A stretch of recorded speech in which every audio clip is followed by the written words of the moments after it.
Well, hello, good afternoon, everyone. Thank you once again for joining us on this yet other episode of Uganda Diaspora Show. Today, our topic is we are looking at new passport deadlines, dual citizenship, and the challenges for the diaspora community. For those of you meeting me for the first time, my name is Lynn Komjisha, and I'm glad to have the directors for the people from the immigration department and the ladies and gentlemen with whom we have had conversations over the years. Well, not over the years. Happy New Year, guys, and welcome to the show. Thank you, Lynn, and Happy New Year to you. Thank you, Lynn. Right. Yes.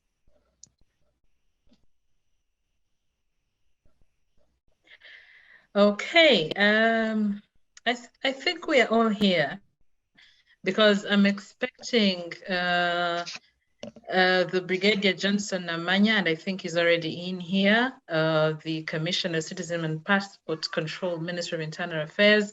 We have Chomgasho Miriam, we have Albert, we have Kennedy is not yet with us, but I'm sure he's going to join us shortly. Francis, I see you. Well done, ladies and gentlemen, and thank you for joining us. Now, over the series of conversations we've had, we've really... Since you are on, Albert, I think you're going to give us an introduction and then we'll join us. You've promoted me to host, man. I say that's your job. You're it. I'm trying to see where Lynn is, how Lynn can rejoin us. Can rejoin us. Well, good morning, panelists. I think I saw the people from the Directorate of Immigration in Uganda, and Mr. Kamhanda, good to see you. Happy New Year. Okay. Let's see Namanya Johnson. That's the Brigadier joining us from the Directorate of Immigration. Yes, I am. I'm listening in. Thank you so much. Thank you so much. And I think congratulations. This is a new gig because I think General Goa was in there. So are you now replacing General Goa? No, I'm his deputy. We are working together. You're the deputy. My boss. Okay, all right. Yeah, I'm familiar with him. He was, as you know, he was stationed here in Washington, D.C. for a while. So we got to work with him around here. Yeah. So I mean, I'm just good to see you. Good to see you. We are here. We're in the diaspora. So we're trying to. I believe the conversation here is trying to kind of see how we can work with you to kind of enhance services that you provide for our community here. And just as you know, of course, I'm a panelist just like you, so I'm kind of ad-libbing as Lynn joins us again. But we can start the conversation. So I wanted to the team so that they can introduce themselves. I can see them online, DCIC team. If you could kindly log on the camera so that and introduce yourselves, guys. Yes. So let me start. My name is Albert Pakasara. I'm a long-term resident here in Maryland, right outside of Washington, D.C. I work for the U.S. federal government. I'm not here to speak for them. I don't have that authorization, but I'm a community member and I've been a community leader in this area. So they've been, Lynn has been kind enough to engage some of us as community leaders, community members on some of the issues that affect us in the diaspora and to see how we can kind of work together for the good of our motherland. So that's about me. I'm married, 4 kids. So I'll put the floor on to Mr. Kamhanda to give another introduction, and then Miriam, and then I think you'll be better to introduce your team one by one when that chance comes. So Mr. Kamhanda, go ahead and give a brief introduction, and then thank you, Mr. Albert. Thank you, Mr. Albert, for giving me this opportunity. I welcome the fellow citizens and members to this panel. My name is Francis Kamuhanda. I live in Virginia, USA, and I'm a citizen of Uganda and a coordinator of Alliance for National Transformation, a political party. Thank you. Hi, Miriam. everyone. I'm Miriam Chomgasho. I'm a director at Center for Constitutional Governance and Africa in Ohio. And I'm the coordinator of this show, the Ugandans in Diaspora show that we've been having since like 6 months ago. So we've been raising issues and communicating to ourselves, and this time it's an opportunity to have the staff from the Ministry of Internal Affairs come and talk to us and answer our questions, and we look forward to that discussion. You're welcome, Johnson and team. Okay, thank you, Lane. Thank you. Then Johnson, and after your introduction, then you can introduce your team. Thank you, Chair. My name is Brigadier Johnson Namanya. I hope I'm loud and clear from your side. Yes, sir. With me, I see a team. I think it will be better to give them a chance so that they introduce themselves. I'm Commissioner Citizenship and Passport Control. So we shall handle this session as a team, but we are all near here at the compound at the ministry. So I'll give them an opportunity to introduce themselves. I can see they are here together. Thank you, Chair. Thank you very much, and I thank those who organized this meeting.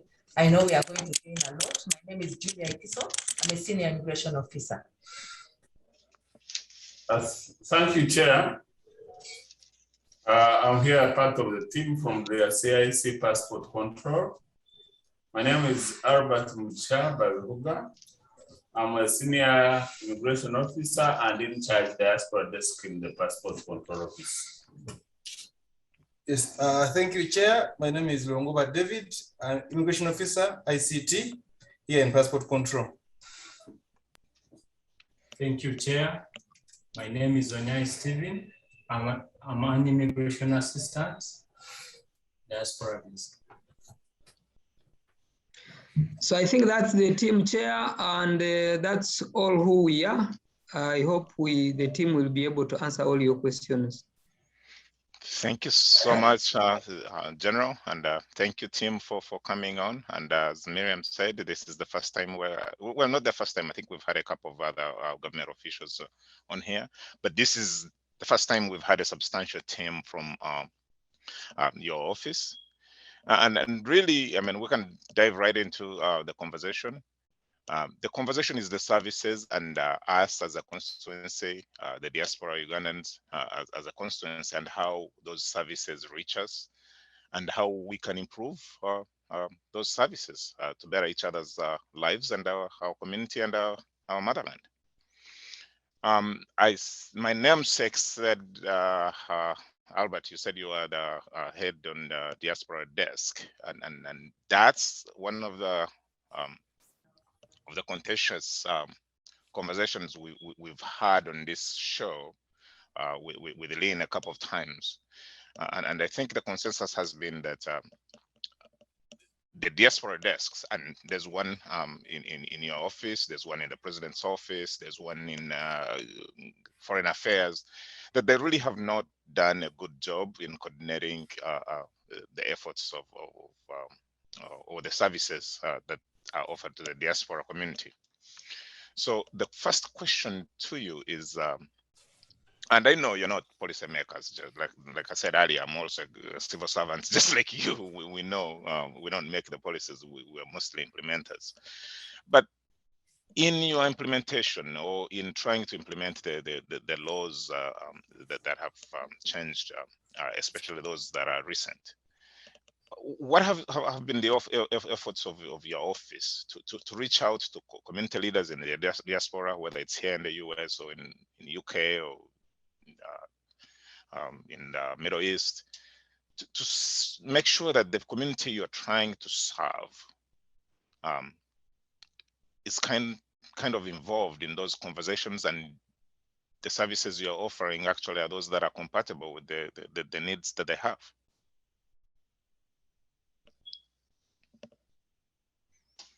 You're muted, sir. General, you're muted. We can hear you now. Commissioner, sir? Yeah, I was asking, I was do they requesting, want... Yes. I was requesting if we could make the presentation, then maybe we can have answers thereafter. It's a suggestion. That is what I was asking the chair, whether he prefers we go straight into questions or we make a presentation and then we react to the presentation and have other questions. Because some of these questions will be answered in the presentation probably. Okay. Well, good for me. I see Lynn is back online. Yeah, Lynn, please. Yeah, she's back. That's good. Let's have the presentation and then we proceed from there. Okay, Julia, you share. Julia and Tim, you share. And then straight away you fire on. Thank you. Maybe you can have these remarks so that we have the ground prepared. The community, East African community, not the Ugandan community this time, decided that all passports be changed and be harmonized. So we are now implementing the East African Community Summit decision. And this took effect in 2018 December. 2019 December, we shifted the system from manual to online, enabling the diaspora community to apply from the comfort of their zones, whether home or at work. And so far, the deadline of the passports should be April 2022. It was initially for 2021, but COVID came, and then we extended. So we do not expect to extend, but we expect to handle each person as they come along the way as we phase out the old regime passport. So far, we are able to tell you that almost 1 million people have changed their passports, and we will continue to change these passports, but our appeal to the diaspora community and every Ugandan is that the earlier the better, because Ugandans have a culture of wanting to do things last minute. Particularly the diaspora, it would be better that you get this out of their way, because you move probably at short notice and you'd want to come back home. Now, coupled with that, I'll also touch on dual citizenship. I do not know whether the technical issue has been sorted so that they share the screen. On dual, again, government opened this so that the emphasis was Ugandans in the diaspora. Dual citizenship is essentially a facility for Ugandans in the diaspora who have got citizenships of other countries. A Ugandan cannot be a dual, again, in his own country. So, but the dilemma, the challenge is that many people do not know this. When you get a citizenship of another country, you still assume that you are still a citizen of Uganda, but technically you've crossed. Unfortunately, when government saw this, they opened that. But before dual citizenship came into force as a law, technically when you get citizenship of another country, you forfeit citizenship of your previous country. So the appeal of this government is that you go back to your previous mother country, and then you have the option of dual citizenship, including no need for visas, including property possession and other rights as any other Ugandan. So that is the purpose of dual citizenship. Unfortunately, you find somebody has two passports, a passport of that other country, whether it is UK or US, and a passport of his or her former country, Uganda, and they continue to say, I am a citizen of the two countries without formalization of that process. So that is wrong. And the only thing we have been doing is to caution and to appeal to you that you formalize your citizenship of your mother country, Uganda. So that is the clarification I wanted to make, hoping that this will have paved the way for sharing. And if it's not able to share, I think we will have to find a way of maybe somebody presenting. I do not know how we shall do that. So I submit again to you, Chair, so that you can see how to guide us. Thank you. That means the chair is Byoya in our language here. I know, they gave me a chair without without power. Without power, because I'm a co-host, but I don't have the ability to. Yep. And I think I'm pretty familiar with this Zoom system, but I'm not able to. I don't know how they set it up. I think I'm having a few challenges with the network, but Brigadier, that was wonderful. Thank you for that info, Brigadier. I hope we can share the screen now. Is it possible yet? Not yet. Right. And if it is not yet, I think we can dive in, have this conversation as we wait for that, the sharing. The Brigadier talks about interesting facts there. We have many. Bakasar, I want to start with you because you have been, I'm sure now you're a citizen of the US. Have you naturalized your Ugandanness?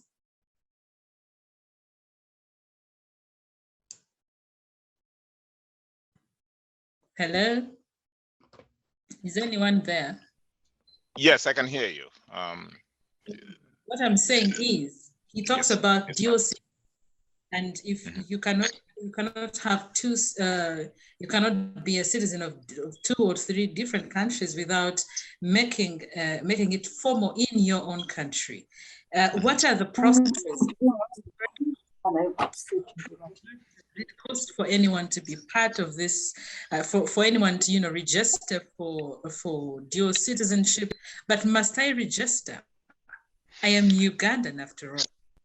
Yeah, and this is a question that we've had, and of course I did acknowledge it in the beginning that the general and his staff are not policymakers; they are policy implementers. I can begin, we can have the conversations that we've had, so these guys can also be clued in on why the hesitancy and why they're not getting good numbers from the diaspora community. One is the lack of involvement, having the stakeholders onto the table as these policies were being not implemented, but enacted into laws. For some of us, you asked the question if I am a dual citizenship. No, I'm not. And yes, I am a US citizen because I do work for the federal government, and that was a choice for me not to. Oh, I can see the presentation actually. They're able to.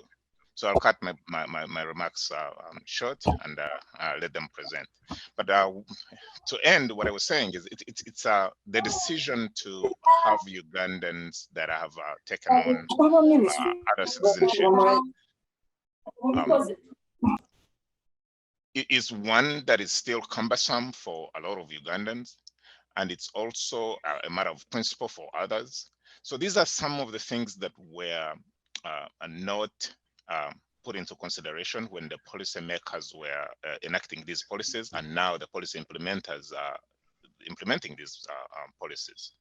So that's why we're having these conversations, and maybe through these conversations, the general and other policy implementers can reach back to the policymakers and see if there are any changes that can be made, or even a complete rewriting of some of these laws. So I'll stop there, Lynn, and have the team able to present their information. Thank you.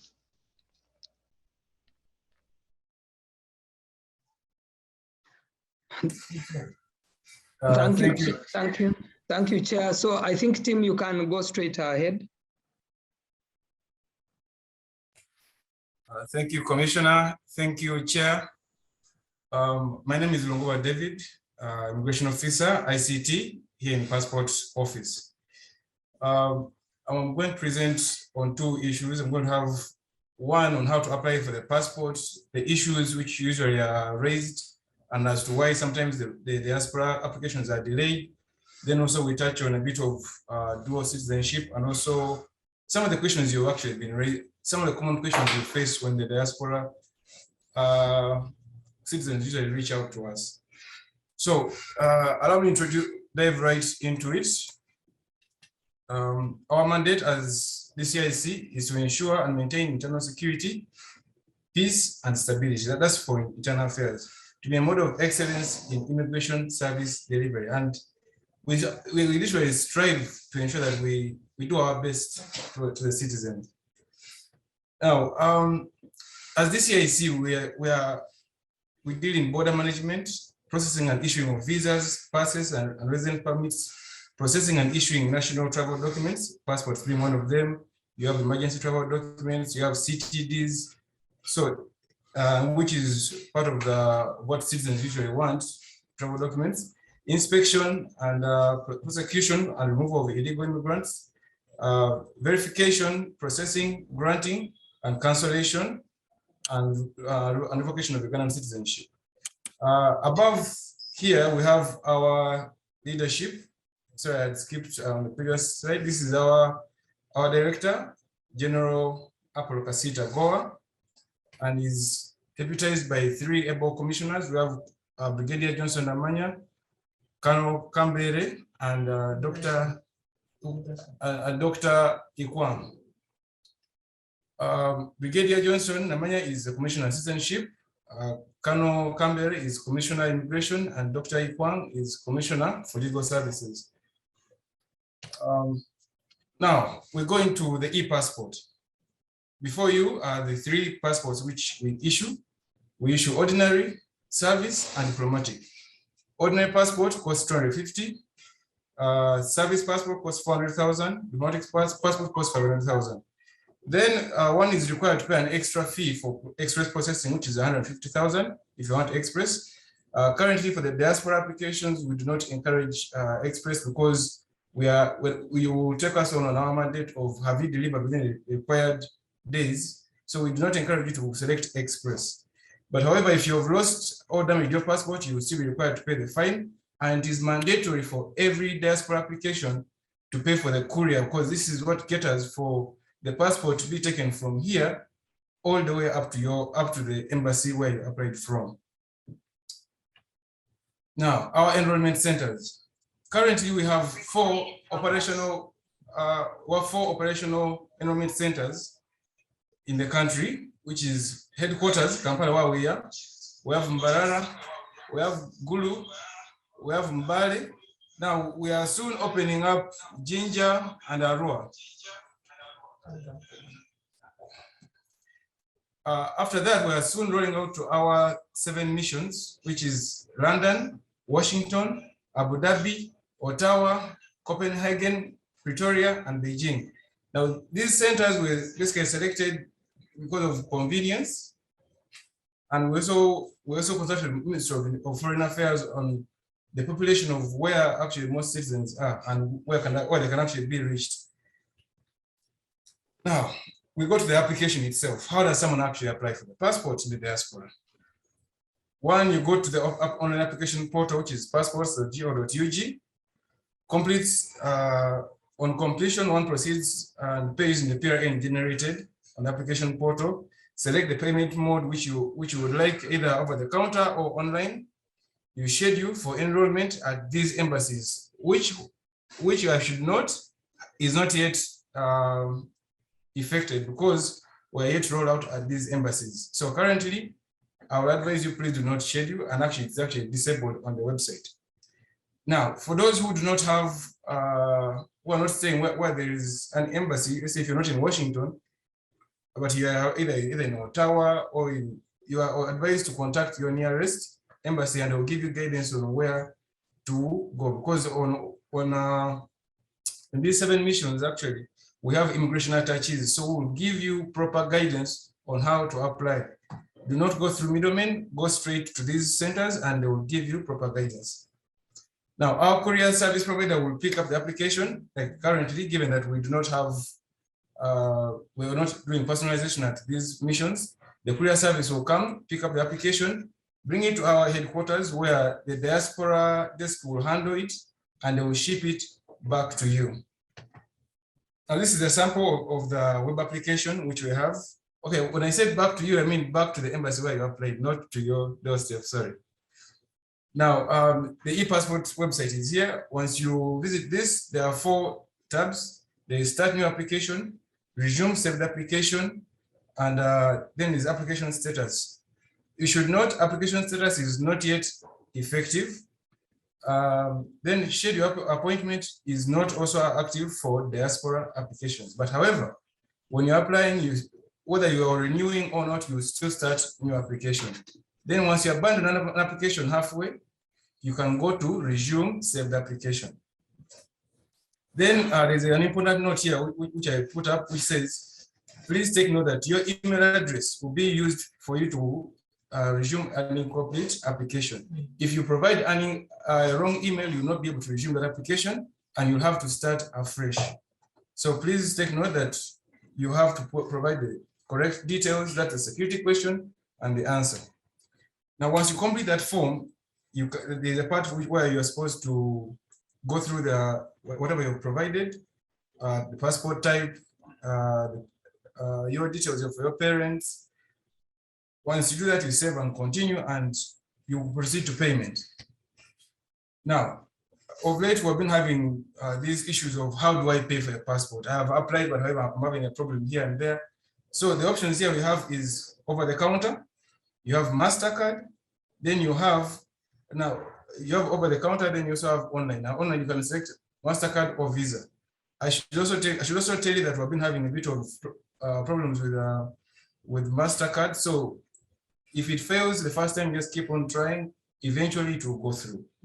Now, if you select over the counter, you're also free to use mobile money.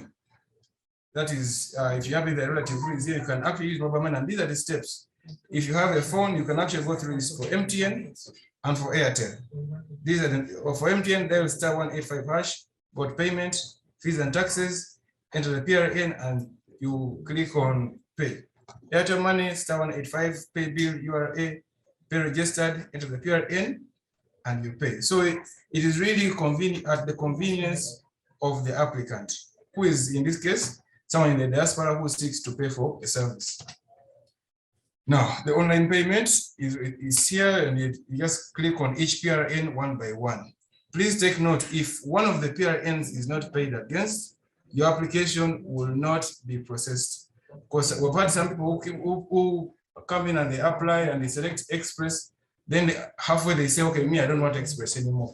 Please, once you selected the service and you've paid one of the PRNs, ensure that you complete. As long as you paid for the passport, complete all the PRNs and pay for them, especially courier and for the passport. So you expect to get an assessment of 260,000 from the diaspora, and make sure you pay each of them on different PRNs. Once that is effected, your application will be handled smoothly. Now, we've been having, those ones who have been having issues with payment of I paid, but I don't know whether my money was not paid or not reflecting. URA provided an easy check for you to check your application status. Go to ura.go.ug, e-services, track application, you enter the PRN. Those who are asking about the PRN is the payment registration number, and as far as this example is concerned, it's the numbers on the far left, which are right here. Okay? All right. Now, there are statuses which you should note out, which you should look out for. There is here PRN status is submitted and cleared. It means payment has been received and cleared. Payment registration expired. It means the payment has expired and you are required to reapply.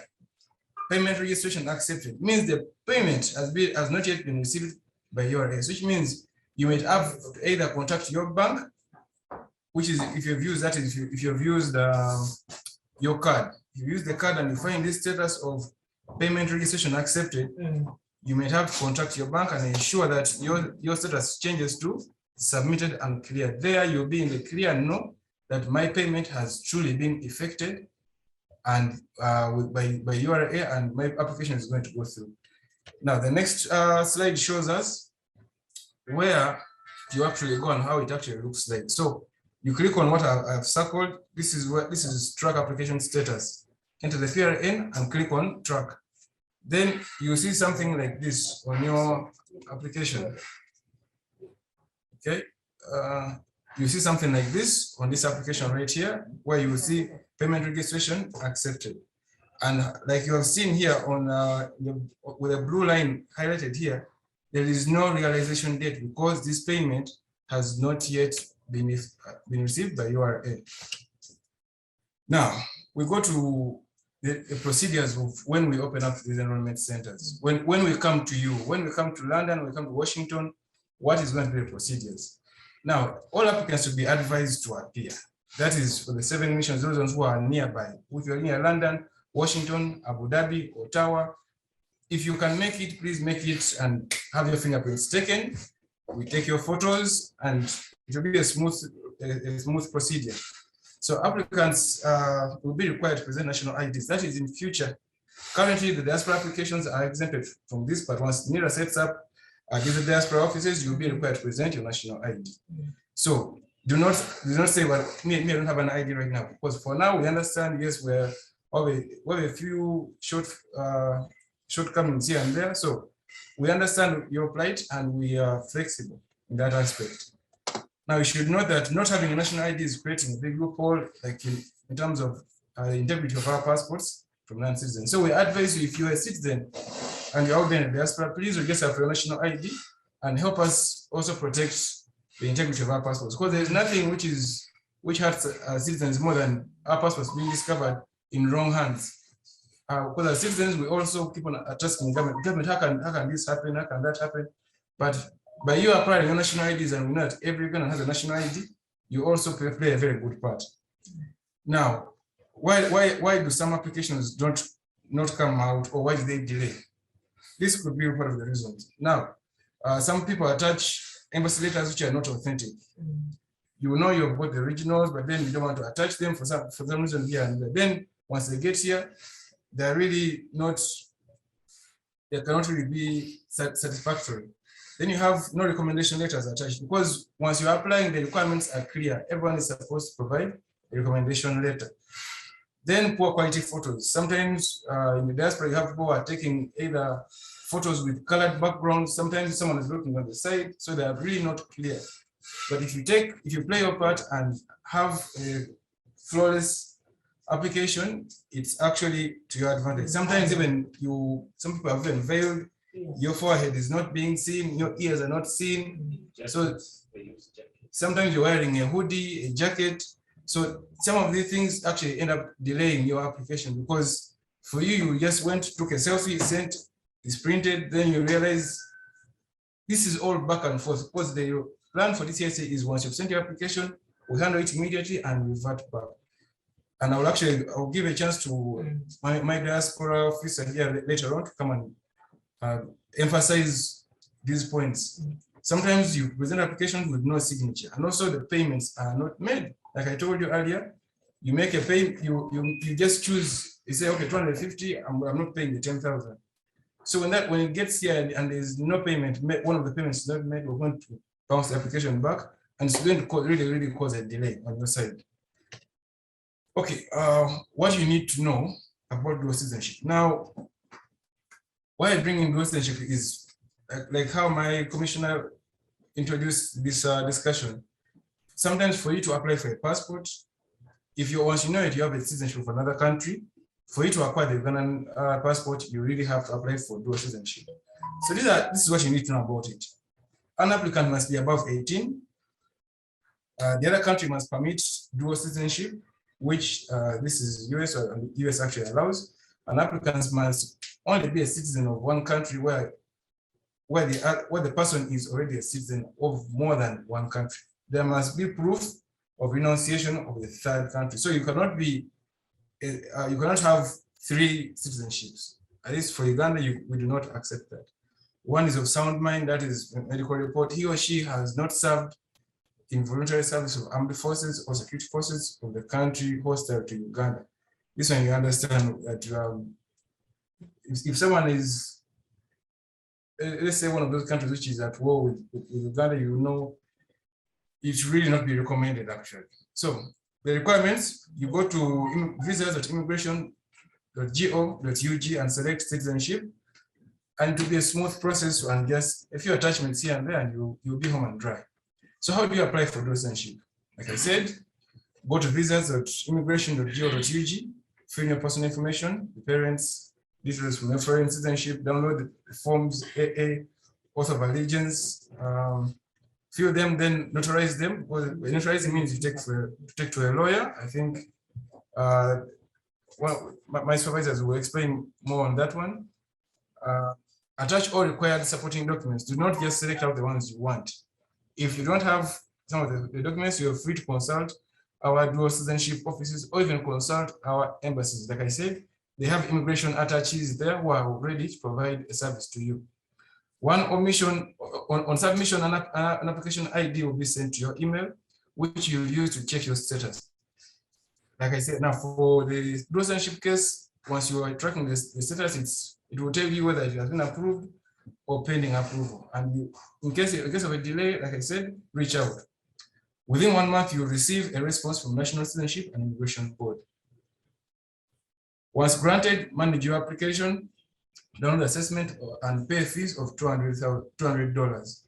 And this is actually the last step towards dual citizenship once you're paid.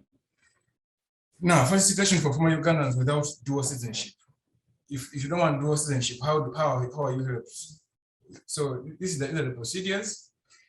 Certificate of permanent residence, CR, from a Ugandan citizen who acquires the citizenship of another country shall be eligible to apply and be granted a CR from a Ugandan. Of course, this one even has no expiry actually. So you really be helped if you really want to hold on to your current citizenship. A dependent pass on Ugandan. Usually for children who are under 18, you want them to stay in Uganda. They'll come and stay. You can either have them dependent on an aunt, uncle, grandfather, or a spouse, any of that. A spouse of a Ugandan holding citizenship of another country upon application may be granted a DP or a CR due to marriage. Like I said, these ones do not have actually expired at all. Application is on the same portal. Fill in the online application form. On that, attach all the supporting documents. On submission, ID is given to you. You will receive a response from the NCIC once it's approved. NCIC, I mean National Citizenship and Immigration Board, actually. Manage your application and download the assessment and pay to URA. Now, your frequently asked questions, at least from the diaspora meetings we've been having, they've all been having these questions. So this is what they usually ask, and I've given some of the answers. When is the deadline for phasing out the non-electronic passports, and what happens to the old ones? Deadline is 4th of April 2022, which is this year. So technically, your passports now have less than 6 months of validity, because once 4th of April reaches, they'll be described as expired. The old passports are given back to you, back to the owner, but cannot be used for travel. The reason as to why, actually the next question says, can we begin an extension due to COVID? Commissioner already answered this. Don't expect another extension because, like he said, it was supposed to be last year, but we've been given an extension, and the extension is ending on 4th of April. And a communication has already been given to ICAO about the deadline. ICAO is the International Civil Aviation Authority, which handles all the travels by airlines. So if you're disturbed at the airports, please do not start blaming government for this, government for that. It's because ICAO would have communicated to all those airlines and they will not accept your passports. What should I do if I lose my passport? Apply online, report to police, then you attach the police letter, structured declaration. If not possible, not sure how easy you are accessible in this country. Once you have done, pay for the fine. The fine for loss and damage, like I said in my earlier slides, it's 100,000. As indicated on the online application portal, but it must be paid along with the 250,000. Some people keep on trying to beat the system and say, you know what, I'm applying for the first time. Then here, when you try and check out in your names, you already have another passport in the old system. So please, if you have a passport, declare it. If you have lost it, state the same so that you avoid the back and forth of you applied as a new applicant, you already have another passport, then we tell you, please declare this passport. You say it's lost, then again you have to pay.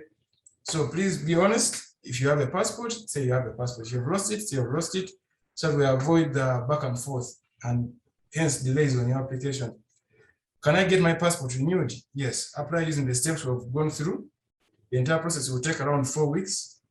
4 weeks covers the period until the passport reaches the embassy, not at your doorstep. The one of reaching your doorstep can be arranged between you and the embassy.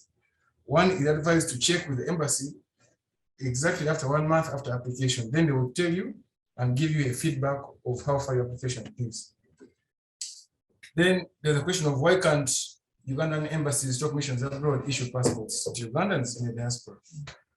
I think this one mainly comes to those who are in Pretoria, London, and Washington, because back then we used to print passports from right there. Now, right now, printing is centrally printed, is centrally done in Kampala. That is why there's a courier fee onto your application. That once you say I'm applying from London, from Washington, automatically the system is going to generate a courier fee of 10,000 shillings. Soon we shall be enrolling out to our embassies and missions abroad. But until then, currently, one is advised to apply and send the documents to Kampala through that embassy. If you're in, let's say, Dallas or whatever everyone is using, Washington, or you can even go through Ottawa if you're nearer to the Canadian border. Once you apply, get your passport. Once you apply, you can get your passport and it will be couriered to you.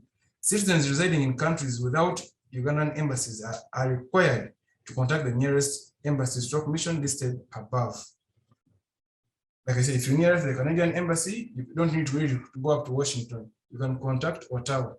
If you're outside the US and you're in the Middle East, you can also contact Abu Dhabi, or like I said, one of the 7, they all have immigration attaches who will be at your convenience and will give you a service. An important point to note here is courier timelines are heavily affected by COVID and availability of flights. Hence the deviation in the delivery timeline. So when I say 4 weeks, if everything goes well, it should be delivered to you within 4 weeks. But due to COVID, sometimes you realize that we're unable to get flights which are leaving within that time, and also our service provider also faces the same problem. Am I required to have a visa to enter Uganda? My commissioner already answered this part.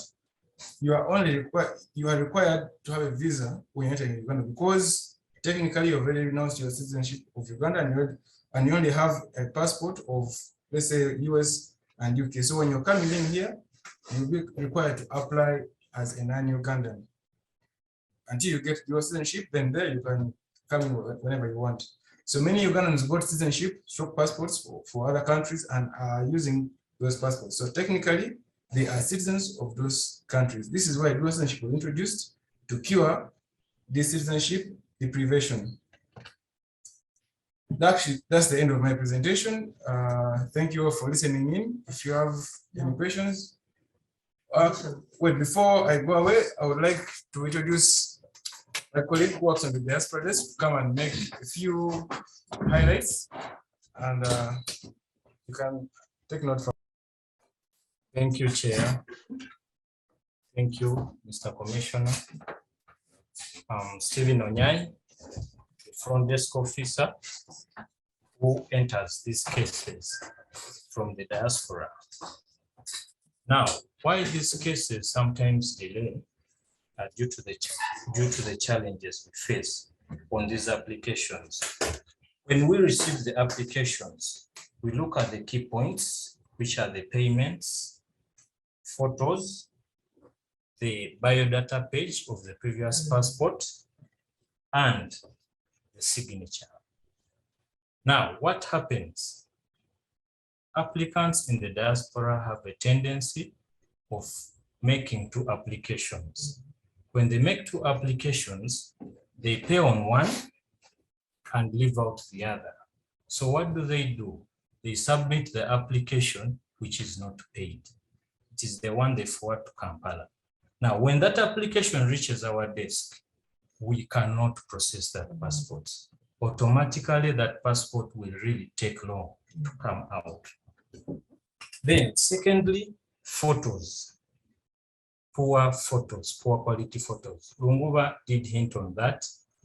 Some people use selfies to take photos. So you find the photo is not up to standard. It cannot be used in a passport. So we shall have to request for another photo, and it will take time to bring that photo. Then thirdly, when applying on the application, some information is missing. What happens? When someone is applying, they reach a point when they get the option of unknown, they just put unknown, unknown, unknown for the application to move. So when the information is missing, we cannot actually tell which person this is. So we have to defer the application. We have to put it on hold for the person to provide the information that is missing to determine the citizenship of this person, that he or she is a Ugandan. Then another challenge that we find is the issue of names. Names. People in the diaspora advise them on when to adopt names. Some get married and they want to adopt their husband's name. What happens? They have to follow the legal procedure of the Ugandan constitution to adopt this name. You do not just put and say, now I'm putting, let me say, Miguel, I'm adding Miguel on the name of my passport, because it completely changes the identity of this person. And for us here, when we are entering that application, we cannot assume that, okay, Mukasa has changed to Miguel, so let us print the passport as Miguel. The identity will completely change unless there is supporting proof and documents on that application. All right. I'm sorry, I'm going to cut you short. We're running out of time, and there are very many questions that we need you to answer before we can go any further. But I want to thank you for that wonderful presentation. Very interesting details there. I have a team here that are really have very many questions to ask. I want to suggest that you use the chat room. For those of you who are also on call, please use the chat room as well, or raise your hand for anything. But with all that presentation, most people abroad use a passport as their ID. And because of COVID, other challenges, and of course other challenges, most will not make the deadline for phasing out the old passports. While we were starting earlier, we were told that over 1 million people have so far, upgraded their passports. I don't think that is the diaspora community. I think that is probably Ugandan and some diaspora community people. So what chances are there that people in the diaspora, because not everyone can travel to Uganda, not everyone can afford to mail their details to you and have their passports worked on immediately. What will happen to those old passports? That is number one. Number two, are you sure most people will make the deadline for phasing out the old passport? And if they don't make the deadline, what happens? Can I still use, for example, my old passport to access my bank accounts in Kampala? Can there be an extension until we are out of COVID emergency? That is one of the questions. I think let me just highlight these questions so that you take note, and then you can answer us at once. Let me first, highlight these questions for you, and then we see if there's anybody who has their hand up or has a question. So now the issue of fingerprint challenges. Can people use third parties like police departments in the US to get fingerprints other than traveling to the embassy, which is a very big challenge given the nature of people's jobs and the distance involved? And also taking note that our embassies in those different countries have very huge problems that people here have continuously talked about. So I think we'll have that conversation as well. That is also very expensive. The whole process you have described for people in diaspora to have their passports renewed is very expensive, especially with people with families. Some jobs don't give people time off to cater for such emergencies. That is another one. Francis, I see you. I see your hand up. Let me quickly highlight this. Please, DCIC team, can you kindly note these questions down and give us answers?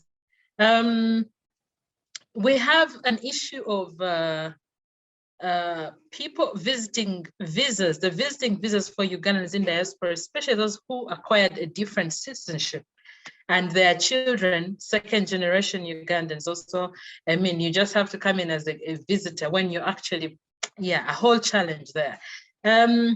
Okay, the short visitors being given to them are short and a disincentive to investment.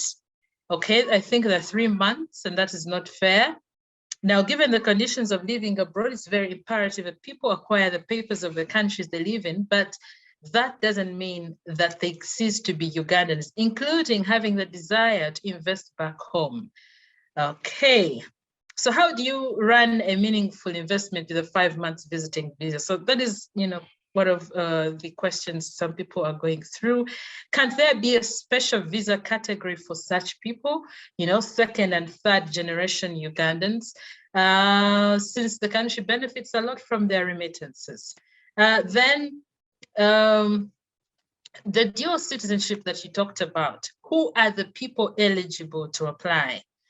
And also that application fee of $200 is quite a lot for many people. I hope you're noting down these questions, the DCIC team, DCIC. Okay, also this one says, do you know how much money people pay for? We're running some questions between us and Miriam, apologies. So we're thinking, how much can one pay for naturalization? I don't think you highlighted that. You only told us about the dual citizenship. But also, we have seen a case of Miguna. We have seen a case of Lumbuye. So, for example, Lumbuye goes to get his passport worked on, and then because he's an opposition person, when did the immigration department get political? Everything has been politicized.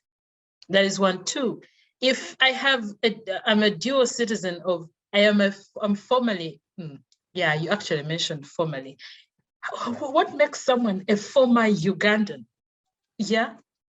So those are some of the questions. I don't know if you want to answer before I see Francis here, before Francis can come in. DCIC team. Thank you so much. Very good. Julia, shoot straight, and then where you are unable, I'll support you. Okay, I'm going to thank you very much, sir. Thank you, Lynn, for those very good questions. I'm going to take on 2 questions, then my colleagues will also take on others. The first one is on the fingerprint. The question there was, can people use third parties like police departments in USA to get fingerprints other than traveling to the embassies, which is a very big challenge? Yes, we note that that is a challenge. However, you should remember that our passports are now e-passports, electronic passports. The reason why we are having that, and the reason why the fingerprints, we have now started the e-gates. So once you have fingerprints in your passport, the moment you reach any country that uses e-gates, you do not have to go to the counter to be served. All that you do is you enter into that booth, you present a fingerprint, then you shall be cleared. So using a third party like police would not help, because the information that is encrypted or is embedded within the chip will be read by the e-gates. Now, that has actually made, and we've got feedback that most times when people are traveling, I'll give an example of Dubai. The moment you reach Dubai, many people have been so happy because the moment they reach, they use the e-gates and they are cleared. Reason is their fingerprint, which they can use to compare with, is within the chip in the e-passport. The issue on visas. A visa is clearance permitting you to enter into one's country. It means you're not a security risk to that country. So everybody, if you are not holding a Ugandan passport, you will be required to get a visa. Now, the moment you're cleared to enter into the country, that is why if you, I have highlighted facilitation for former Ugandans without dual citizenship. We have facilities because we noted that we have our Ugandans that we are trying to encourage to come back home without any hindrances. So like the former presenter did, Lunguba said, apply for certificate of residence. The beauty about this is that you can apply for life. That is one facility that you can get after you've been cleared at the border using the visa. The second facility that you can get is a dependent pass. Is a dependent pass. I'm sorry to interrupt you, but I just need you to, clarify on who a former Ugandan is, because I have somebody here in the chat room who is asking what makes one a former Ugandan yet you're born in that country. Maybe you just need to clarify on that. Thank you. Okay, thank you, Lynn. We had divided up the questions, so I was taking on this. There is somebody who is going to answer that. And I think we can answer that, Julia, straight away. Okay, fine. Madam Chair and members, dual citizenship was introduced recently. Initially, you had to be either or, not both. But because of the importance of diaspora Ugandans, this innovation was brought, amended the law, and it's in there. And Article 19, on acquisition of Ugandan citizenship, on acquisition of a citizenship of Uganda, of a citizen of Uganda by if a Ugandan citizen acquires citizenship of another country, that citizen who desires to acquire the citizenship of that country, that another country, while retaining his citizenship of the mother country, in this case Uganda, shall give notice. All those actually we don't follow to the later. That is why we are saying you apply. But in the law, it should be shall give notice to the board, citizenship board of this country, of his or her application for citizenship of the other country. So that one we are silent on. But we are saying, for purposes of you returning back, we must get to know who you are. Otherwise, when you have the other passport, it becomes very hard. And as you know, Madam Chair and members, every country has laws that govern that country and somebody has to comply. And besides, we are protecting the citizenship integrity of your country. I do not think it is good to find rubbing shoulders with another country, I will not mention countries, but the people who you cannot identify with having your documents. So, former Ugandan, it sounds a bad thing, but we put this innovation to bring you back. So I request that we should not politicize it, but you know that the moment you acquire citizenship of a country, you have crossed the threshold, you must apply to come back. And I'm sure this applies to many other countries. Thank you, Madam Chair and members. Wonderful, thank you. So there were a number of other questions. Yes, please, yes, go on. Yes, someone is going to answer the issue on the deadline. Yeah, thank you, Chair. Am I allowed? Yes, please. Yes, the deadline for phasing out the non-electronic passports is 4th of April 2022. You must be aware that we have already surpassed the deadline we had in 2021, January, because of the effects of COVID. But now we have the COVID being phased out slowly. the government has found it pertinent that, in fact, the community, that the phasing out of these passports will be 4th April 2022. We request you to abide, yes? The question was, be as it is, 4th April, will everybody have met that deadline? And if we don't meet the deadline, what happens to me? Do you disqualify my Ugandanness? No. Albert, are you answering? I think you answer, Commissioner, you can take it on. No, there's nothing like outlawing a Ugandan, Madam Chair and members, except that you will be inconvenienced probably at the earliest time you want to travel or even you want to transact, since some of these documents are used as identification cards in different jurisdictions. So the earlier one applies, the better. So there is nothing that can happen other than individual inconvenience. Just apply, that's why we are coming to you. And this call has been on since around 2019, 2020. It was only disrupted by COVID. But there is nothing like you are no longer going to be a Ugandan. You can only get inconvenienced because you need these documents for various reasons. All right. There are many hands up. Are you still answering our questions or do we move on? Julia, are you done? Or other yes, David has one more question. David has one question to answer. You can quickly go through that and we hand over. Maybe we're asking, you had asked who qualifies for naturalization.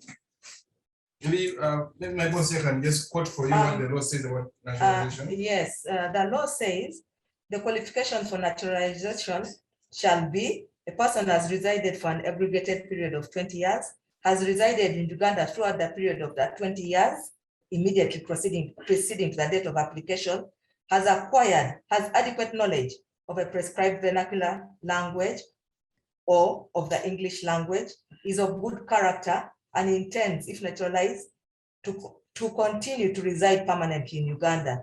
And the fee for naturalization is 100,000. Thank you so much. But why would the Ugandan, Madam Chair, why would the Ugandan want to naturalize? I think it doesn't apply to you, unless you're asking this question on behalf of a non-Ugandan. No, I'm asking on behalf of everybody that might be interested in Uganda.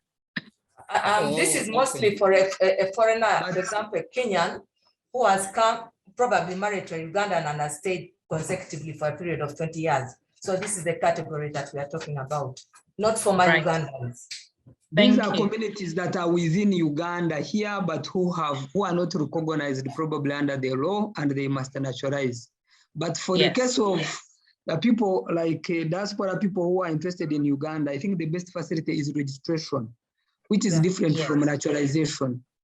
And registration will come after paying work permit fees for 10 years and a couple of other issues, so that the country benefits from your presence as a person, invested in this country. All right, thank you very much, Brigadier. We have very many hands up. I want to begin with Francis. Francis, I don't think you have had a chance to speak. Please, you have the floor. I know you have very many questions, but yeah, it's your turn. Francis, please. Thank you, Madam Lynn, and thank you, the Commissioner and your team, for articulating some of these things that we need to know about our country. But as you've said, some of the issues have been answered, but more in a generic way, perhaps a standard format. But from a practical point of view, some of them still have a lot of flaws. For example, as you are talking, I went back to my changing my passport to an e-passport. And I went back to the application that I had started early last year. Now, I thought by virtue of the fact that if I plug in my passport number and the rest, you have the details. But you go ahead again to ask for my father, for my mother, for their NIN numbers, and so on. You don't stop there. Like I was stuck at a point where you ask for my next of kin, who happens to be my brother, who has not yet acquired a national ID, it had a mistake, and doesn't have a passport, of course.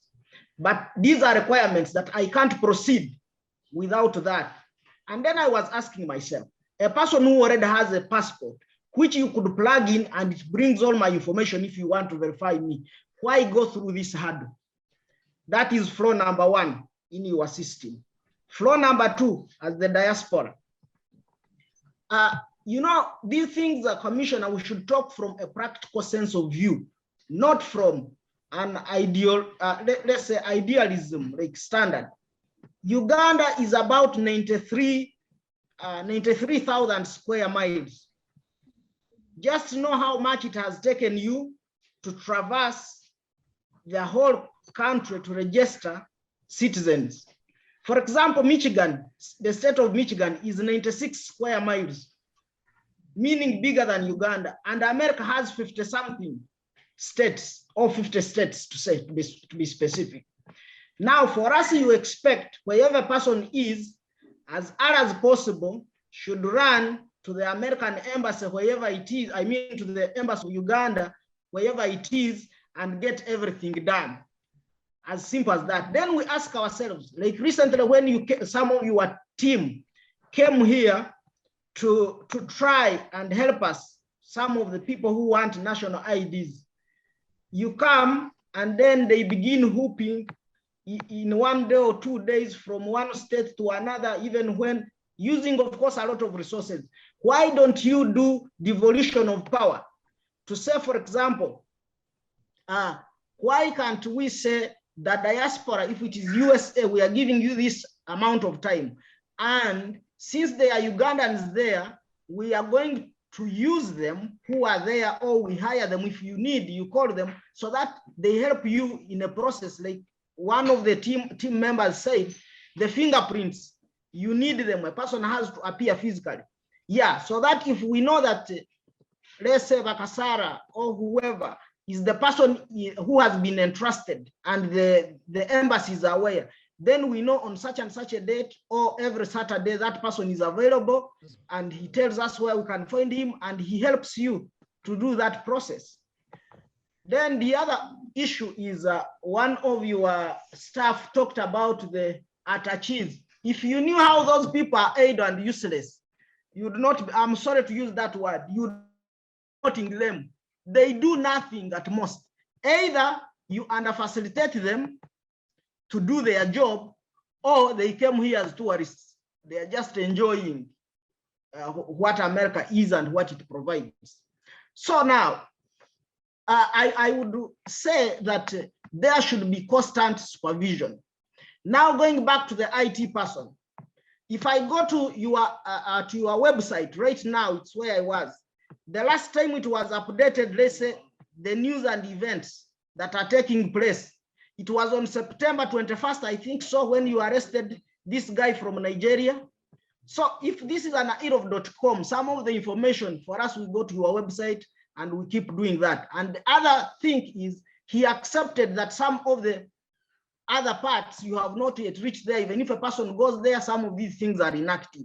So that's why, therefore, we appeal that there is nothing for us as people in the diaspora without us.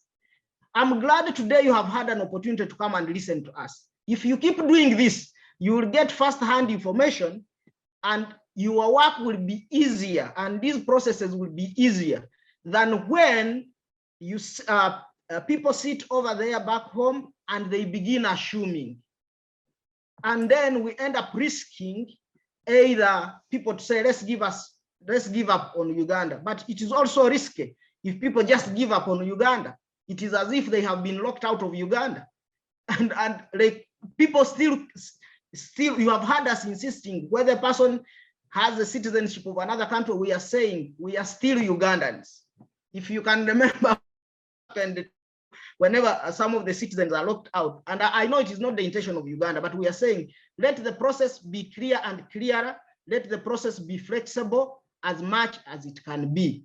and this will help us. Of course, one thing, that one you must know, much as there is that if somebody wants to speed up the process, XYZ should take place. But I would like to tell you that one of the, of course, corruption in Uganda, it is like a daily meal. But also in the passport office, continue. You are doing a good job for sure. The process at least has improved like between when I received my first passport and the second one. But still, we are not yet there. There is still a lot of corruption that takes place. And some of us, of course, for example, commissioner who don't know you, that will call you, others, of course, they will call you.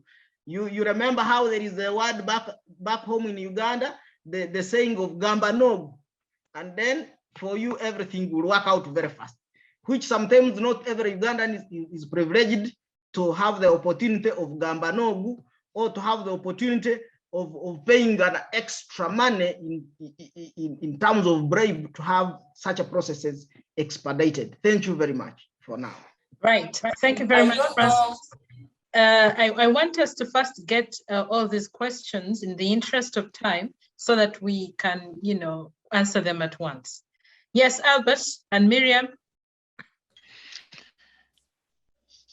Yes. Thank you. Oh, go ahead, Miriam.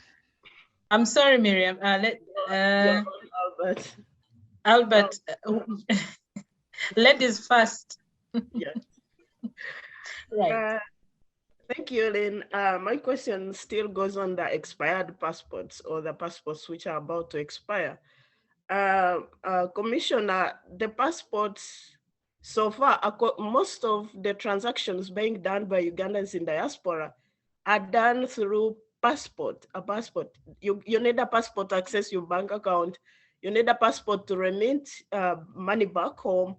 You need a passport and ID to register for your land. As you know, most Ugandans who really go outside, they work managers to invest back home. That's the activity, that's the major activity. So the whole decorum and whatever, we're just beating about the bush.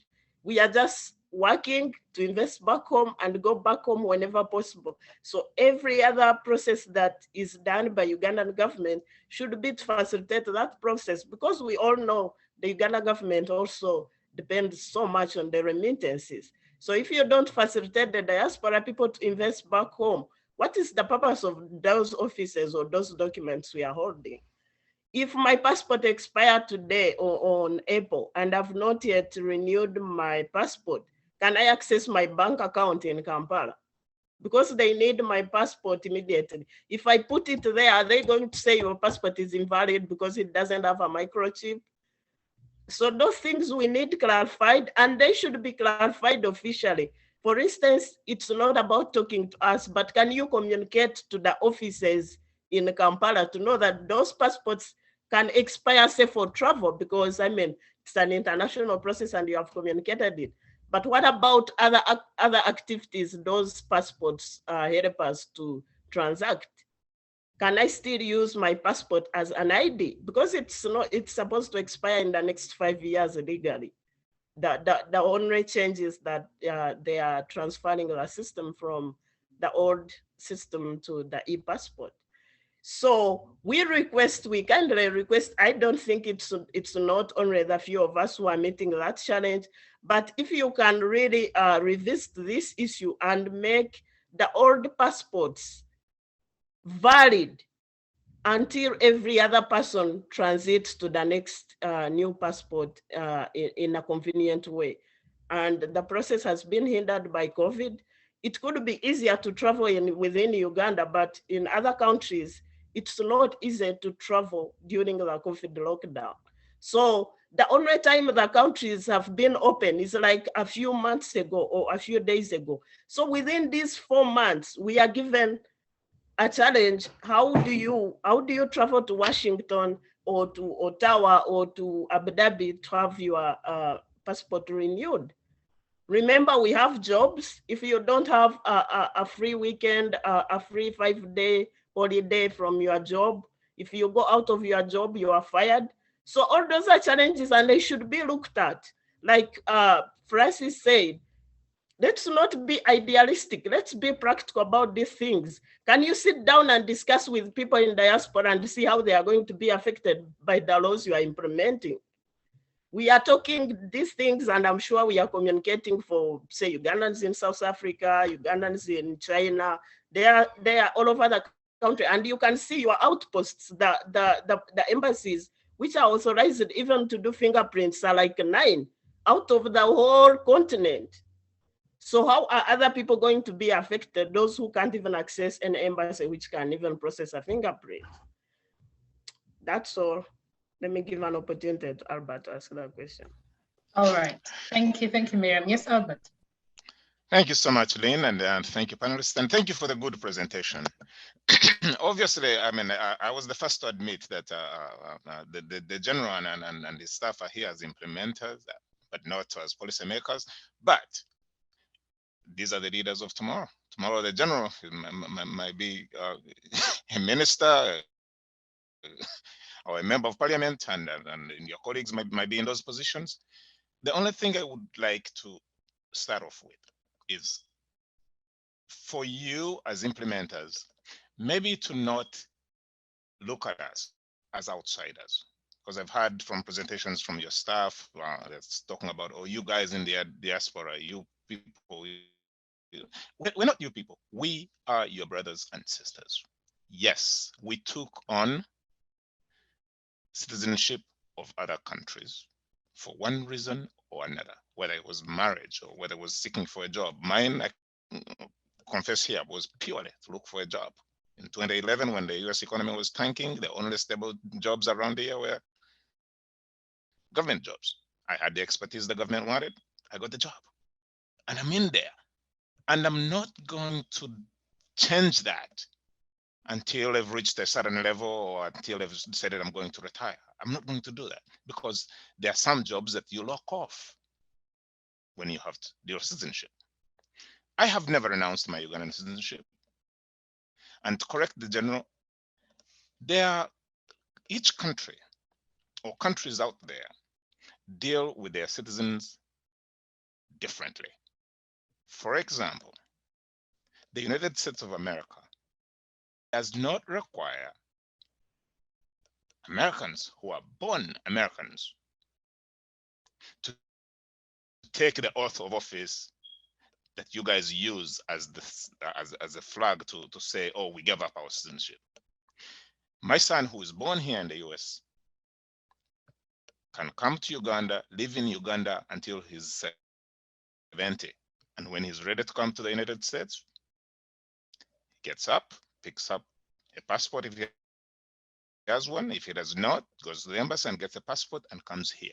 There is no process for him to apply to become an American again. The process where they require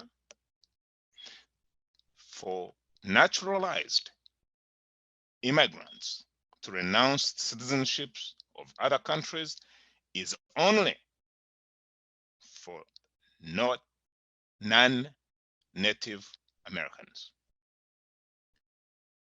So the US made that category to cater for their sons and daughters who are born of this soil. Why can't Uganda do the same? Albert Bakasara, a son of Toro, I've been here, I've served my community. I was born and raised in Toro. I was actually the founding chairman of Toro American Association. We've done good works in Uganda. During COVID, we sent you regular oxygen regulators. We sent you oxygen tanks. Really? You want me to pay $200, $300, $400 to regain my citizenship? When did I ever lose it? So those are some of the questions for policymakers and the things that have really are kind of irritating, that Uganda, or you guys as policy implementers and in cohort with the policymakers, are not realizing that you are alienating a group, and as Lynn talked about remittances, that is really contributing so much to the economy of Uganda and could be contributing even more and pressing these hardships. So as we go forward, again, start looking at us as your sisters and brothers. This idea of, oh, you became an American, now you have to jump through these hoops to become a Ugandan again. But again, I acknowledge that this is not a question for you. You have a law to implement. In my humble opinion, I think the law is unconstitutional, but I'm not sure if it has ever been challenged in court. I think it should be struck down, or at the very least, you as implementers can talk to the policymakers to say, you know what, there's a process here. We can make an exception for our sons and daughters who were born of this soil and have gone out there and acquired documents of other countries. Other countries have done. I just gave you a good example. The US does. They only ask for you to renounce citizenship of other countries if you were not born here. My son will not have that burden.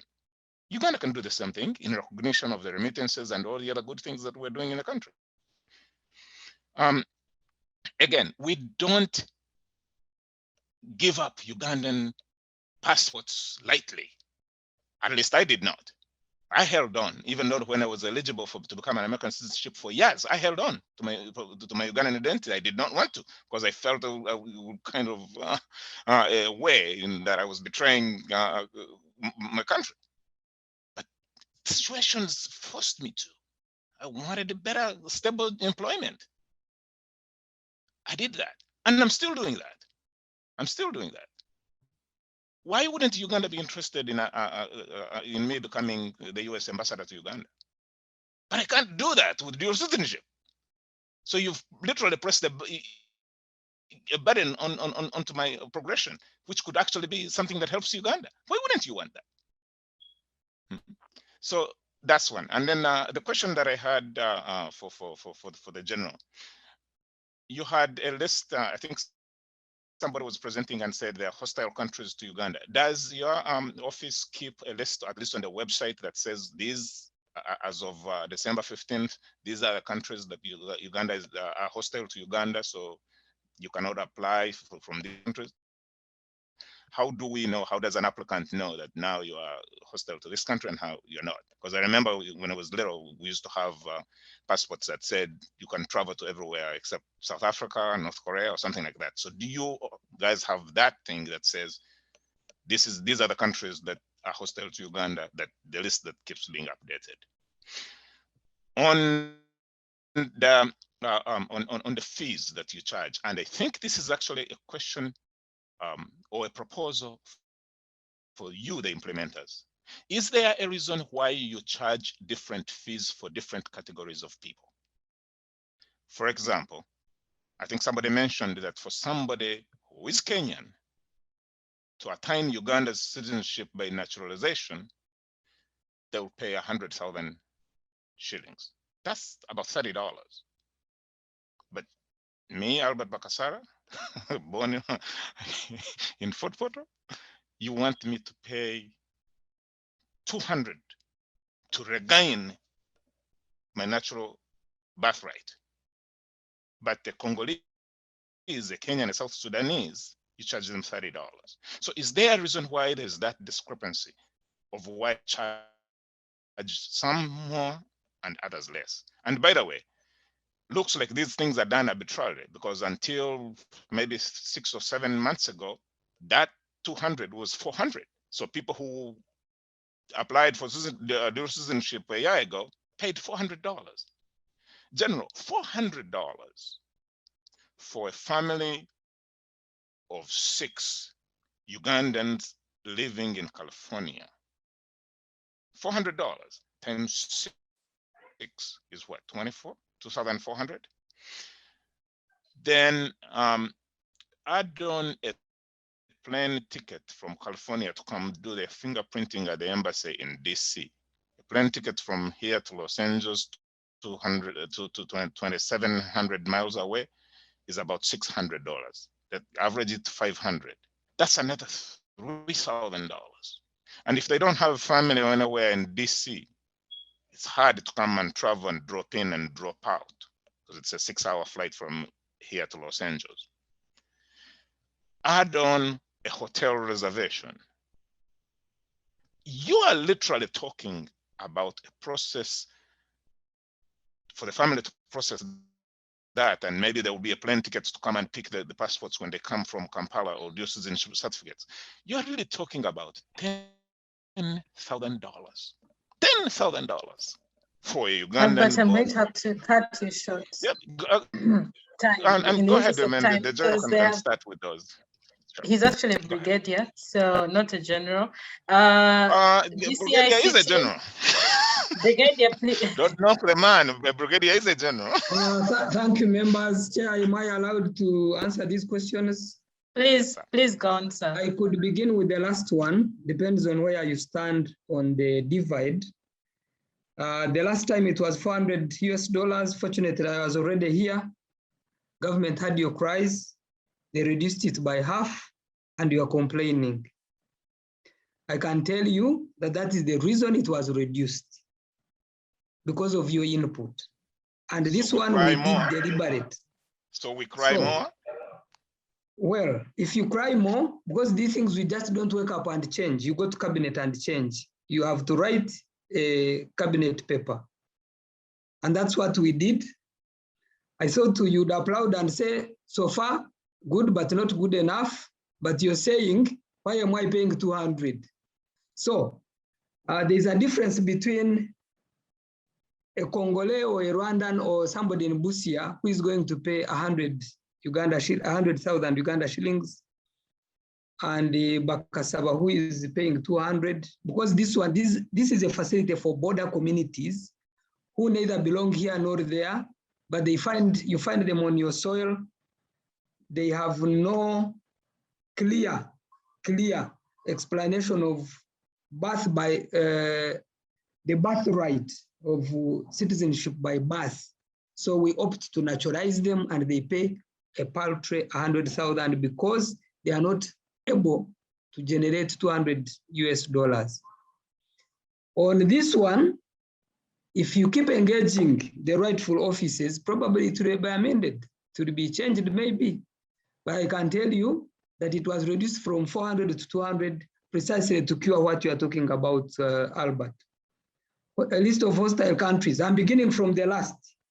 So, a list of hostile countries. This is an intelligence function. It would cause more problems than you are solving if you put it out there. That time, it was in the passports. It was everywhere because there was apartheid in South Africa, and the whole world was fighting to remove that. And that was the reason. Diasporans, outsiders, certainly not. Depends on, again, where you stand probably, or maybe it's a perception issue.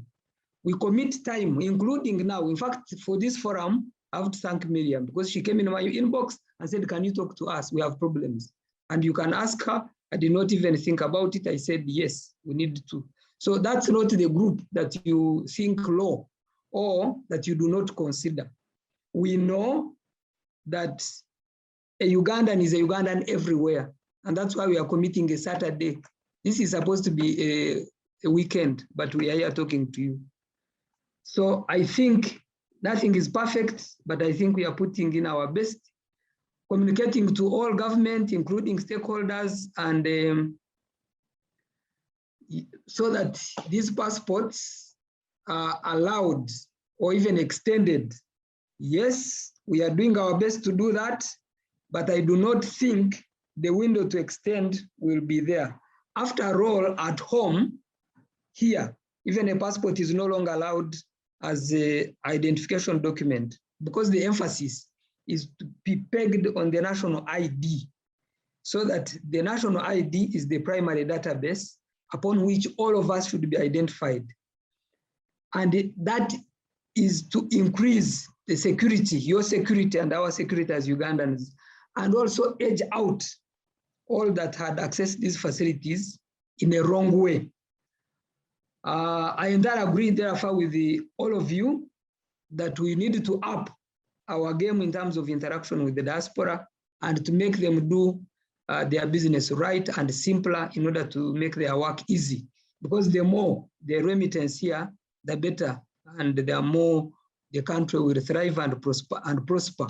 Even when you're there, the more money you send, the better for everyone, including those that are closer to you, or even those that are not closer in terms of money circulation. A lot of corruption, yes, but there's a lot of improvement at the same time. The website to be updated, we shall make the correction. The attaches are immigration attaches. Whereas some people think they are useless, we think they are useful because there is a lot that they help us to achieve in terms of, again, this engagement, like we are doing here virtually, for them to do and interface with you on the ground. It may not be the best, but it still remains work in progress. And I'm sure some people have better experience with those people, while some do not have exactly the best. But it is better than not having deployed those immigration officers at all. I think Kamuhanda or somebody calculated to the tune of $10,000 US if you are to access DC to get these services. Yes, it could be expensive, but what is the alternative? The alternative probably is like now we are discussing. I can verify whether you're Ugandan or not using this Zoom facility. So we need to introduce technology and cost cutting and innovation in order to cut costs and make your work and our work a bit easier. What we are not going to do is to say, for example, this e-passport, the gist, the bedrock of this change is to clean up the database of passport and citizenship to make sure that we remove other countries. I will not mention, but I'm sure when I say other countries, you might guess even those who had our passports. And on this one, we are firm on biometric. We're not going to change because it is like currency reform. When you do currency reform, you remove bad money and have good money. That is the strength. So the biometric is not a flaw, it is a strength. We can only say, how do we improve it? And it can be two-way. You can come to the mission or the mission can come to you. Depends on how we engage, on how we organize to make sure that we reach each and everyone. I think I'll have to give my colleagues chance to answer some of the questions that I may not have touched. Julia and the team. Thank you very much, Commissioner. I'll go right away to the issue that was raised by Francis on why he has to give us the same information and yet we already have it. What I would like to say is that before we were having the machine-readable passports meant that all your application was manual. You have to bring in this document, that document, which has to be submitted in, and then they are archived. Currently, they are archived in a place called Namanya. Now, we cannot go and pick those documents to update. The system that we are having is called an e-passport system that was started on the 7th of December, 2018. You submit everything online, and then we are trying to create a database that is comprehensive enough that the next time that you are applying, you don't have to submit the same information. Next of kin seem to come up. The reason why we want next of kin, sometimes we have our brothers in the diaspora have a challenge and they call us to ask us about our database. Can you quickly go through this person's application so that you give us the next of kin, and then we can get that person's relatives here. So whatever that we are doing is for the first time an e-passport register, our database for the first time. We are trying to create everything that you're submitting online, and we are trying to have a comprehensive database. We cannot go back to remove the manual files to enter, but we thought it was best if you can submit this way so that we can quickly create a credible database. I will hand over to David. He had something to answer on IT. Thank you, Julia. Thank you, Chair. Thank you, Commissioner. There was a part of, just to improve on why she was saying that why collect the data again. Manual system. Now, if you ever get a chance and you visit our mission, when you come to the mission, you will realize that when you come with all your papers for verification, you actually walk back with the papers because you no longer need them. We've actually gone paperless, actually. So we have strictly improved and we don't keep any paper. And it's because right now you're applying online, submitting this information. It might seem tedious, yes, at first, but in the end, it's for your own benefit. And if you ever get any challenge and you need something to refer to, the information you provided us will be very, very helpful to you. It may not be helpful for you right now, but it will be helpful in the future. Then you were saying next of kin on having a national ID. Basically, if someone is young, they have no national ID, but usually the names are being given, and that's the only thing we require. A passport is not easy to get. If your next of kin wants to get a passport, they can easily get a passport. You can either use your parent, your friend, anybody. As long as this person knows you, they can be your next of kin, they can be your recommender. It is really made easy. And you're collecting all this information to make sure we have a very good database of high quality. Then the website, someone noted that the website was last updated some time back. Yes, we have taken note of that, but I think compared to where we've come from, we have at least something which is being updated every now and then. So we shall ensure we engage, look internally, and we shall improve it and give information as and when it comes.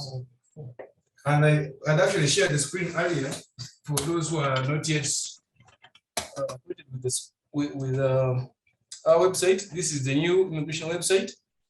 Here you can find everything on passports, visas, work permits, citizenship.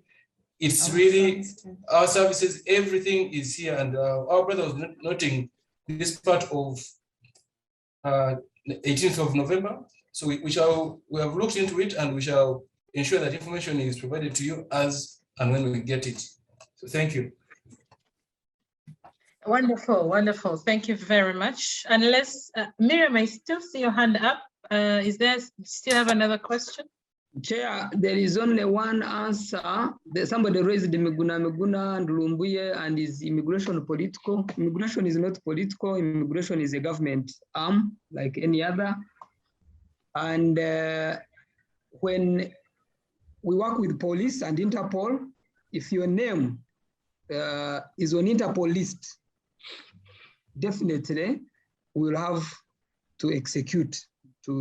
So the wider realm of politics, it depends again on where you lie, where you want to call it, but it is part of government.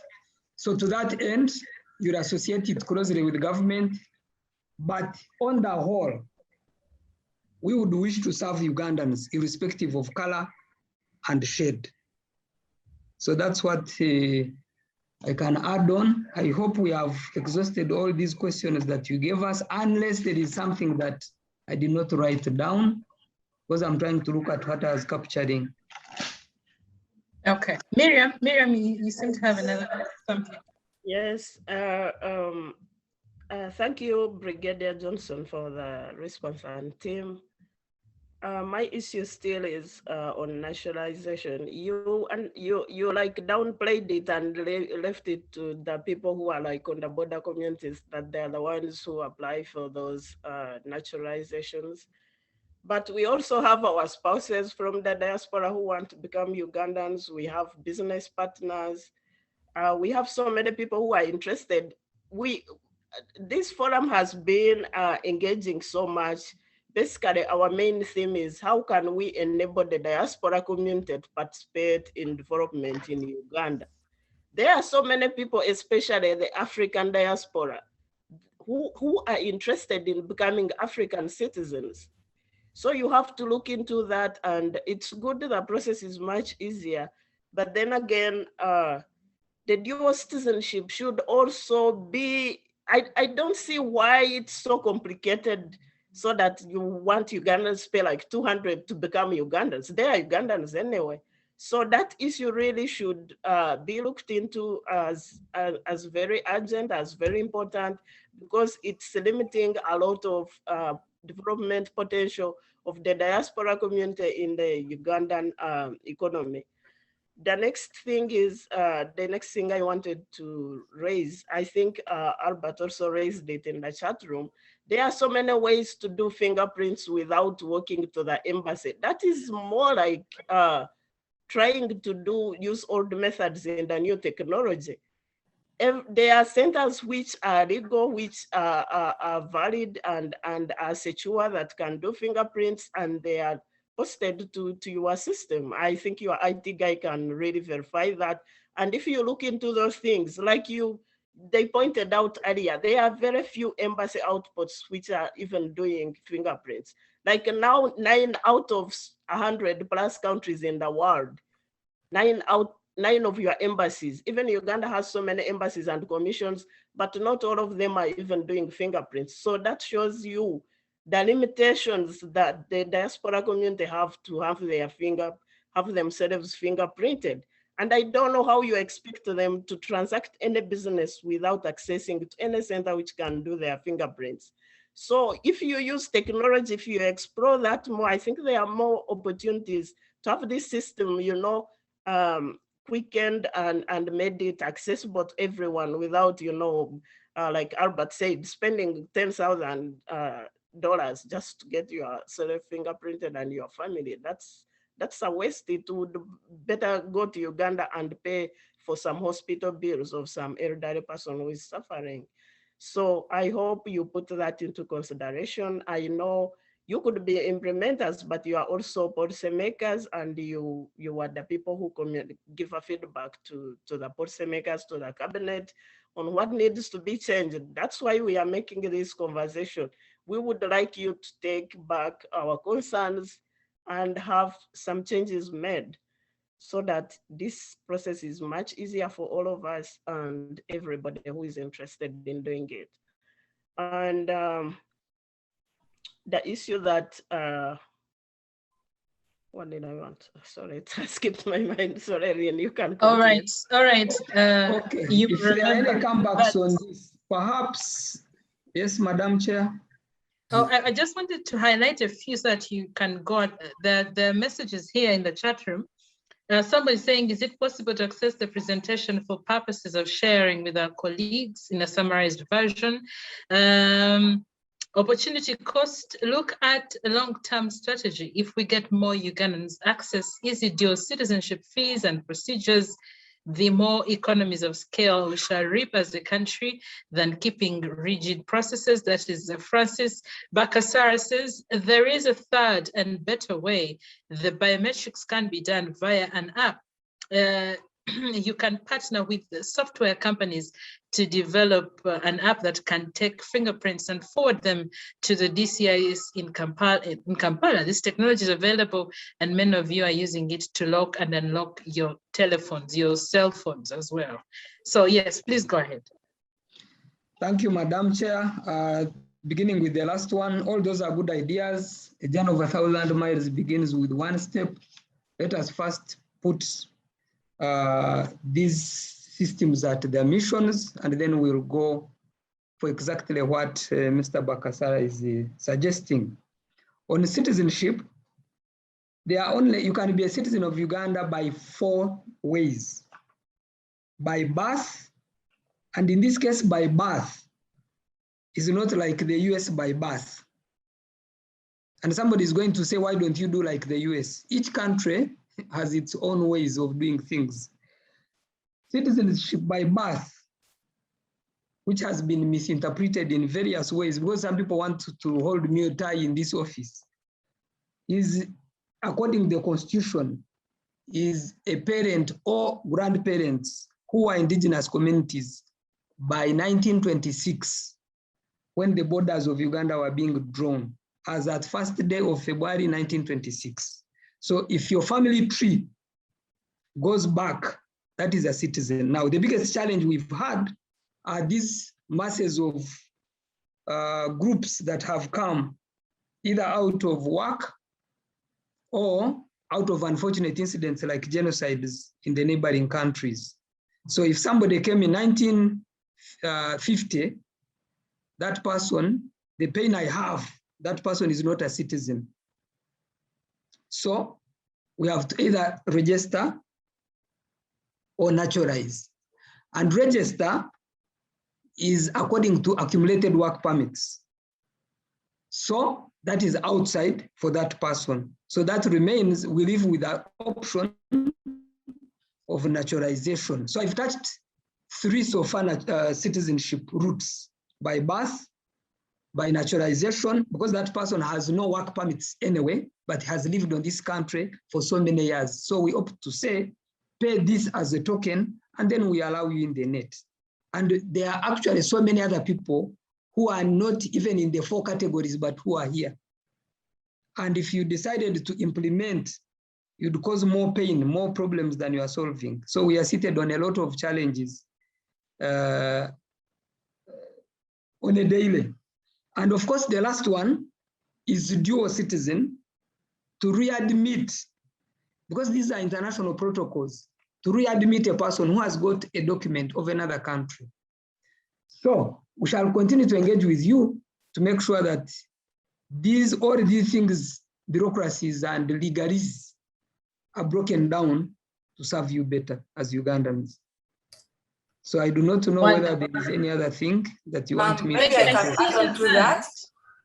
I can add on to that.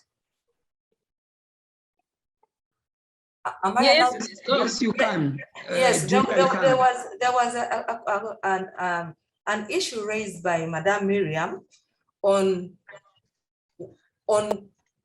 the issue where she was saying we are not mindful of, for example, spouses. I will still go back to that page, facilitation for our brothers abroad. We have a certificate of residence, while others are paying. 5 years is 4,000, 10 years is 3,500, 15 years is 3,000. For our former Ugandans, you're paying $200. Then we have a facility dependence pass, because she said, how about my spouse? I have my spouse. There, a spouse of a Ugandan holding the citizenship of another country upon application may be granted a dependence pass or CR due to marriage. CR due to marriage is also a facility that we offer. So we have taken note of all these things so that our brothers and sisters abroad, really, we are encouraging you to come back and settle at a very low cost, which can be managed compared to other foreign Ugandans. That's what I wanted to add on. But David has something to add on. No, I was just quoting the price of the CR, which is also $200 actually. So, Mr. I think Albert, you don't have to do dual.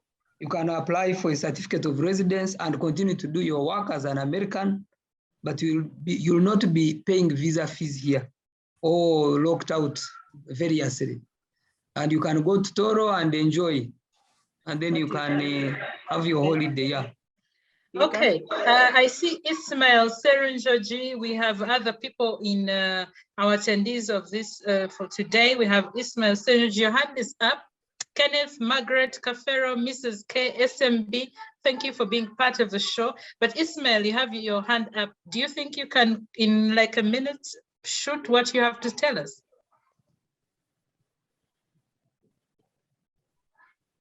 Ismail?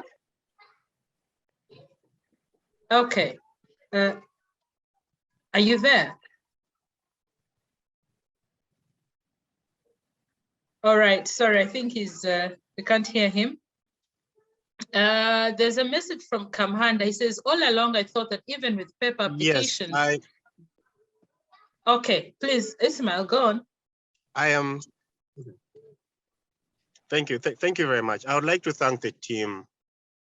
First of all, being a Saturday, just like, I don't know if it was the commissioner who said, but being a Saturday and in Kampala for these people to be online and to do all this stuff, that's a very big plus. But also, I would like to note a couple of things. There is an emphasis on people being former Ugandans. Is there a way you could replace, because that is at least for people who are born in Uganda, that is an insult. I would like to say, and when somebody was emphasizing, even the last lady who was speaking said, former Ugandan, my heart skips a bit. I mean, you don't have to change it, but at least I think there are better English words that we could use. That is one. Two, I would like you to take, I had Albert giving feedback to you about the people in these embassies. We stay in these countries, we know them. So when we are on an online platform that is recorded and we give you feedback, I think it's honest feedback. please take it in good heart, because we know these people, we know how inefficient, we know how politicized it is. We have had discussions with the former Ambassador Katende, and some of us were really happy when he was demoted, and we don't know where he is right now. Please, the feedback for you people, probably you may not really do much about it because you may not be in that position too, but to give these people feedback, because they give the team back in Kampala a very, not a good name. My fourth point, the expectations, I've seen very many comments, I won't go through them, but the expectations, the only challenge is when the people are speaking from a point of living in a country that is very fast-paced. And just like you have a big IT team that cannot even update a website for months and months. I was even hoping that this event could have been on their website, but just like you have an IT team that cannot even update the website, we're only asking, we can actually do better, because there's a lot of negative news that we watch from Kampala, very horrible news I don't even want to go through. But the feedback that we're giving you is, is there a way, probably you don't have those powers, probably they lie somewhere in somebody's, I don't know where, but is there a way we could have these improvements? And then my last one, I saw very keenly the presentation from one of the guys from IT. I think one of the reasons I think, fortunately enough, I was born in Uganda and my grandparents were there. But what is in it for me as a person to be a dual citizen with Uganda? Because if I'm a citizen of the US, I'm assured if there is a war, just like there was a coronavirus somewhere and countries locked down, the US picked its citizens.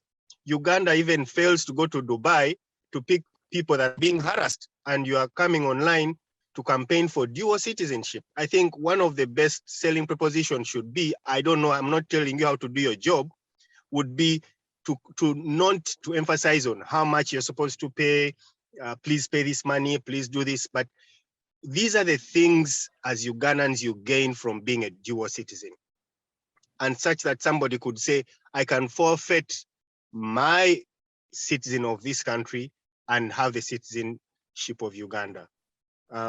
So maybe if there are some advantages that the people on ground can tell people, but I think even on the website, it would be very, very ideal to highlight at least a few points. We know you cannot go to Dubai and pick these people. You don't have those powers. You will never go to China, even when all these videos come out. But what is in it for me to forfeit my US citizens, when I know even if I get lost in under any rock, I will be picked up.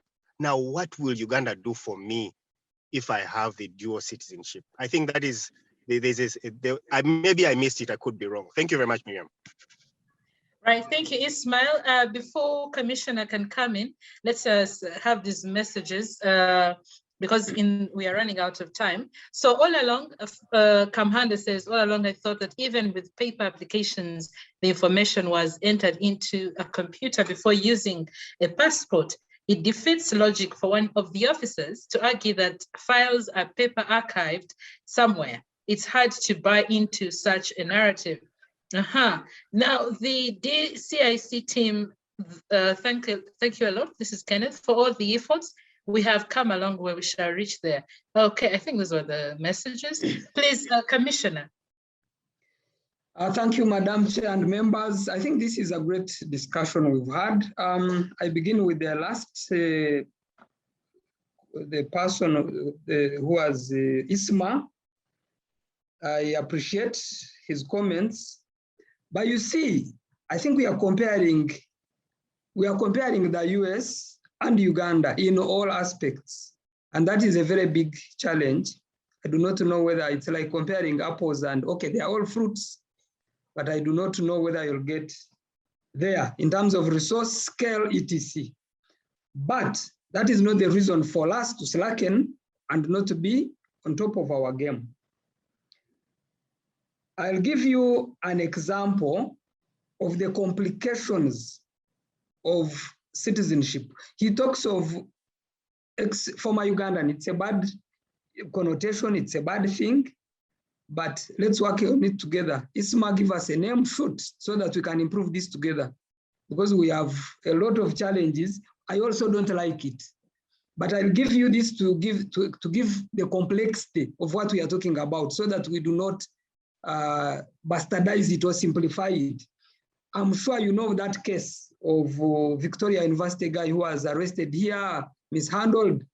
He was born in Buikwe, in Uganda. He went to Rwanda. That presumes that you have left Ugandan citizenship, you have become a Rwandan, and he got Rwandan education. Now the Ugandan passport is not anywhere, he's a Rwandan. He moved to Canada. He became a Canadian on the prime background of a Rwandan citizen. He decided to come back home, get a job for various reasons. Maybe you decided to come back and build Uganda. If you are in my shoes, Isma and the team and everyone, how would you admit such a person as a Ugandan when they do not have any document on them that reflects as a Ugandan, but he speaks Luganda, he can prove many things. So there are complexities in this thing, and we must work together to make sure that we navigate this complicated area, and it's not just a complicated area, it's touching people's lives. So it requires that we continue this engagement, number one. Number two, negative news, yes, but there are also some improvements, as I've told you. There's a lot of, it depends at times on what comes your way. There's also a lot of things that government has done right. For example, even this engagement this evening or your morning there, for me, I think it's a good thing, because it comes as a way of improving the way we do stuff, and hearing out where we are falling short and where you are also, your expectations are not met.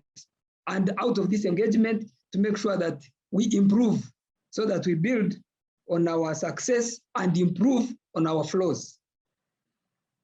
So on the website, yes, we will have to do that. And Isma is very right on explaining the advantages that come with dual citizenship, which we shall do. But I can tell you there is nothing so painful like coming from my experience here in immigration. You know that this person is a Ugandan, but he has no visa. So it's some of those issues that we need to cure. Because when you are a dual citizen, or even you have a certificate of residence, you will not be hustling with visas, because the door is open to you, because this is your country. Now, whether you call it names, call it what, you are annoyed with it, whatever, it remains your country. I thank you so much. All right, thank you very much, Commissioner.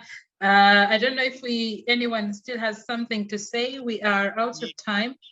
I wanted to add on something quickly. Yes, briefly. Yes, I will be brief. So the embassy staff have taken a beating in this conversation, and I didn't want to leave it at that, because I see Margaret Cafero is online. Margaret is probably one of our best coordinators here in the Washington, D.C. area.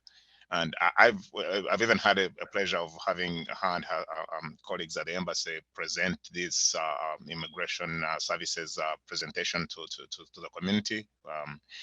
So I wanted to just give a shout out to Margaret and her team at the embassy. We don't do politics when we're trying to serve our communities.